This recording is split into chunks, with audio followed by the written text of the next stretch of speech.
Hello everybody, it's Razorblade here again, and this is Pokemon Ruby Episode 2. In the last episode, we got our first Pokemon by saving this annoying professor.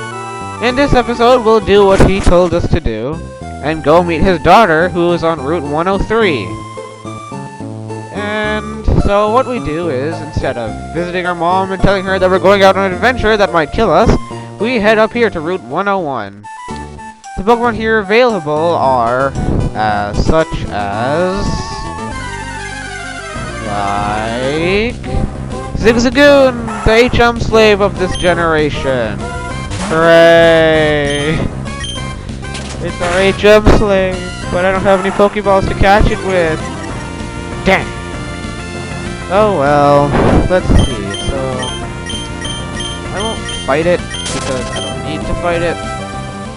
Although, for the upcoming, well, what's going to happen eventually, you might want to train, but I'll probably go in without training. So, yeah. Okay, what am I saying? I should probably train, I'll just speed it up though. Yeah, I don't know if you can see the percentage at the bottom of the screen, but yeah, that's what happens when you speed up your emulator. It wasn't obvious enough, I'm using an emulator. Blah blah blah. Well, this is the Pokemon Center. I should explain that actually. And this is basically the end of this Pokemon, or of Pokemon games. You heal your Pokemon, but unlike ends, they don't get more expensive, the more farther you get into the game. In fact, they're completely free, as you just saw. So that's enough of the Pokemon Center. If you go over to this guy and talk to him, he'll escort you like 10 steps north and tells us that this is a Pokemart, the place with the blue roof. And he gives you a promotional item that, you know, you can buy there. It's a potion. It probably is self-explanatory if you're familiar with RPGs. If you are not, however, potions heal the HP of a Pokemon by 20 points. I don't know if I explained that in the last episode. But yeah, extremely helpful when you're in the field and don't have access to a Pokemon Center, like he says. And many other characters will say. So heading up here to Route 103, where we're supposed to be, if you just skirt the grass or fight wild Pokemon on your way here, it doesn't really matter. But up here, we have our first rival battle. Now, normally, I would go into this battle with a level 7 Pokemon, but I'll take this on as a challenge. Oh, hi, Apollo. Oh, I see. My dad gave you a Pokemon as a gift. Since we're here, let's have a quick battle. I'll give you a taste of what being a real trainer is like. And so commences our first Pokemon battle against our rival May, who has the starter Pokemon that's super effective against us. So, yeah. You're both at, well, her Pokemon is at level 5. And we'll always have the move Growl if it's a Mudkip or a Torchic, or it'll have Leer if it's a Trico. Mudkips and Mudkip has Tackle, Torchic has Scratch, and Trico has Pound. So yeah, that's their movesets for you and stuff. She might just murder me. Yep. Suspenseful. So suspenseful. Go! Don't you dare miss. That's right. I did it!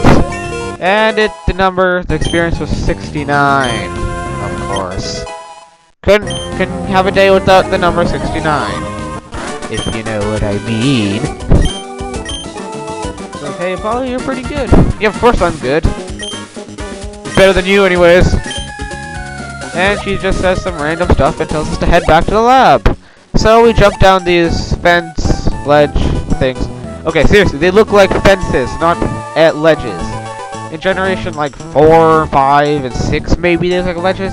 But before that, they looked like fences. And even in generation 4, actually, they still look like fences. I like fences. Fences. Fences. Fences. Pokemon Center. Heal. And yeah.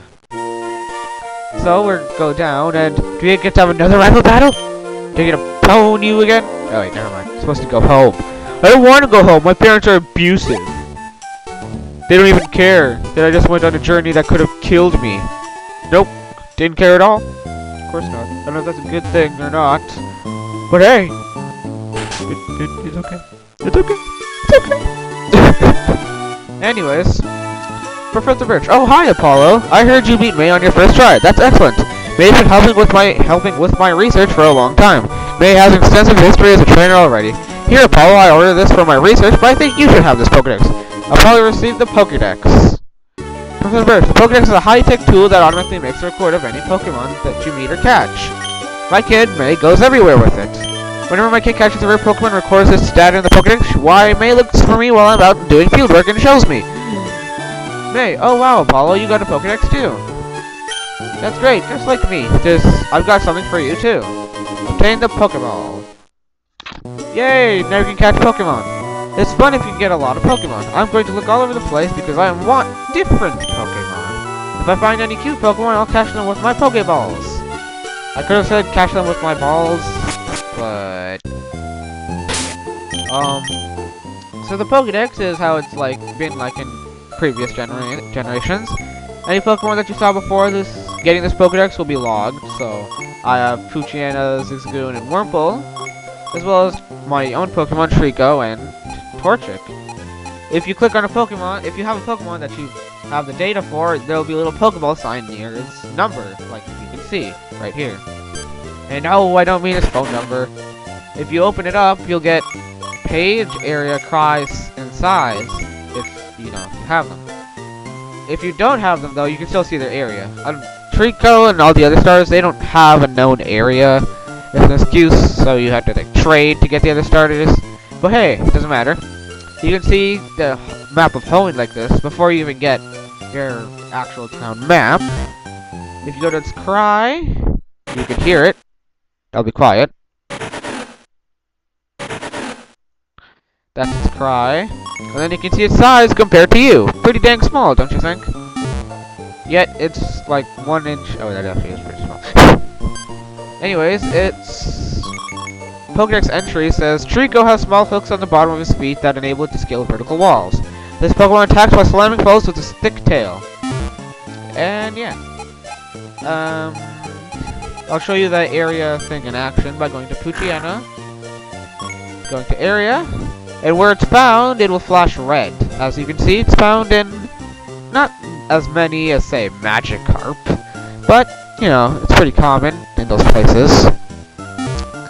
So, enough dilly-dallying. Let's go up, and I'll show you guys how to catch a Pokemon. But our abusive mother wants to talk to us. And she mentions that we're her father's child, although I don't want to be. I wish they disown me, because then I'd go away, when maybe I'll disown them.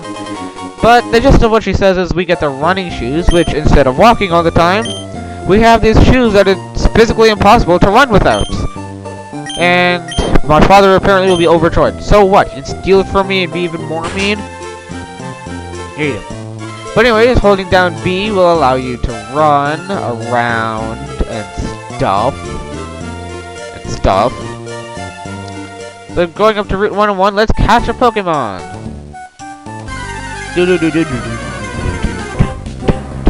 Alright, Nate Jump Slave. Just what I wanted. Because I need one. Absorb. Oh yeah, I forgot to mention that leveling up your Pokemon can sometimes result in learning a new move, like Absorb right here. And yeah, it's a special attack in this generation. All grass type moves are special attack, all normal type moves are physical, I think. Yeah, they're the sections, I guess. The faction? I don't even know. Well, the physical special split is dependent on type in this generation. That's what I meant to say. And to catch a Pokemon, you lower its HP, just as I've done right here. Then you go over to your bag, you move it over, you go to the Pokeball section, you select your Pokeball, and then you press, you throw it. And hope that it shakes 3 times, releases some stars in other games. In Ruby Sapphire, there's no stars, but shakes 3 times, and then just stands there for a little bit. It means you caught it. Every time you catch a Pokemon, it'll say it added the Pokédex data was added, and then it'll give you it. Zigzagoon restlessly wanders everywhere at all times. This Pokemon does so because it is very curious. It becomes interested in anything that it happens to see. And then you're allowed to nickname it. And since I'm naming this thing, it's a slave, I'm naming it Slaveinator. Maybe some of you get the Let's Player I'm referencing. It's not good stuff. Another Let's Player's catchphrase or material is never good. So, if only this was Generation 4 or Generation 6, I can name an icon of slavery, but I can only name it icon, or slave icon, actually. Yeah. Slave icon, not slavery icon, because there's not enough spaces. Sadly, icon. There we go. So yeah, that's the general gist of catching a Pokemon, and I was interrupted in the middle of it. Oh yeah. It's always fun being interrupted in the middle of your script or whatever it is. I don't use a script. It's all live. So we're coming up on the timer here, so I'm gonna need to cut it right here. If you liked this video at all for any reason, hit like, comment, and if you really like me and hearing my voice, then you click subscribe and stuff. And tomorrow, maybe, hopefully, I'll teach you guys how to work a computer. See you guys then!